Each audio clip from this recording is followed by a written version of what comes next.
Hari keempat pelaksanaan Operasi Zebra Siwa 5 2021, personel Direktorat Lalu Lintas Polda Maluku membagikan masker kepada pengguna jalan dan pengendara di Jalan Aipati, Kota Ambon pada Kamis 18 November. Selain itu, Dirlantas Polda Maluku juga memberikan himbauan kepada pengendara terkait kepatuhan dalam berlalu lintas untuk mencegah terjadi kecelakaan di jalan raya. Untuk info selengkapnya akan disampaikan oleh rekan Alvin Risanto, jurnalis Tribun Ambon yang kini sudah terhubung bersama kami. Halo Alvin. Ya, halo Mei, halo Tribuners. Ya, silakan dengan informasi Anda bagaimana jalannya Operasi Zebra 2021 di Kota Ambon.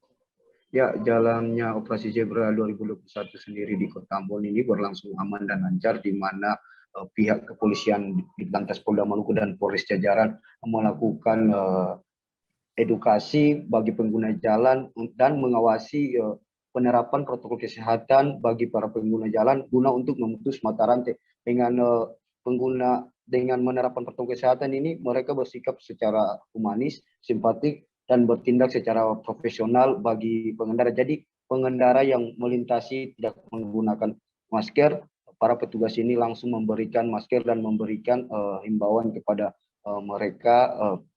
mereka bahwa penerapan protokol kesehatan sangatlah penting untuk memutus mata rantai. Dan juga selain itu, operasi personil ini juga disebar di semua titik, bahkan setiap harinya patroli secara mobile di pusat-pusat perbelanjaan, pangkalan ojek maupun terminal. Begitu, Mei. Kemudian meskipun tidak ada razia, bagaimana penindakan kepada pengendara yang menyalahi aturan berkendara? Ya, untuk saat ini memang tidak ada razia, tetapi para pengendara yang melanggar aturan seperti tidak memakai helm, tidak memakai sabuk pengaman, bahkan melawan arus, itu mereka diberi teguran.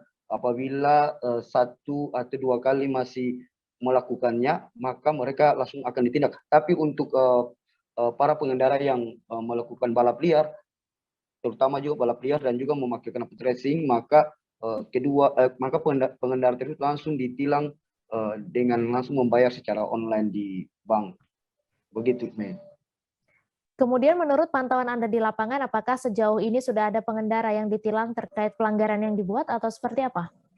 Ya, untuk saat ini belum ada pengendara yang ditilang, namun banyak sekali pengendara yang diberikan teguran, diberikan surat bahwa apabila satu kali lagi melanggar peraturan lalu lintas, maka langsung diberikan teguran. Untuk pengendara sendiri yang balapan liar maupun yang menggunakan knalpot racing, untuk saat ini dari pantauan saya, dari hasil diskusi saya dengan pihak kepolisian, belum ada ditemukan meskipun mereka sudah melakukan patroli setiap malamnya. Begitu, Mei. Baik Tribuners, wartawan kami juga telah menghimpun wawancara dengan Kanit Sijemen Boserek di Lantas Polda Maluku. Berikut tayangannya untuk Anda. Untuk sementara sekarang ini kita laksanakan Operasi Zebra Siwa 5 2021 yang akan kita laksanakan dari kemarin tanggal 15 sampai tanggal 28 dengan sasaran tetap menerapkan protokol kesehatan untuk masyarakat dan juga mematuhi aturan lalu lintas. Dan kita mengimbau, kita mengarahkan masyarakat untuk menggunakan masker, termasuk salah satu sasaran yang paling utama kendaraan knalpot racing. Itu sesuai dengan perintah pimpinan, kita akan ambil, amankan, yang bersangkutan kita suruh ganti knalpot ya standar, baru kita lepaskan. Terima kasih sudah nonton, jangan lupa like, subscribe, dan share ya.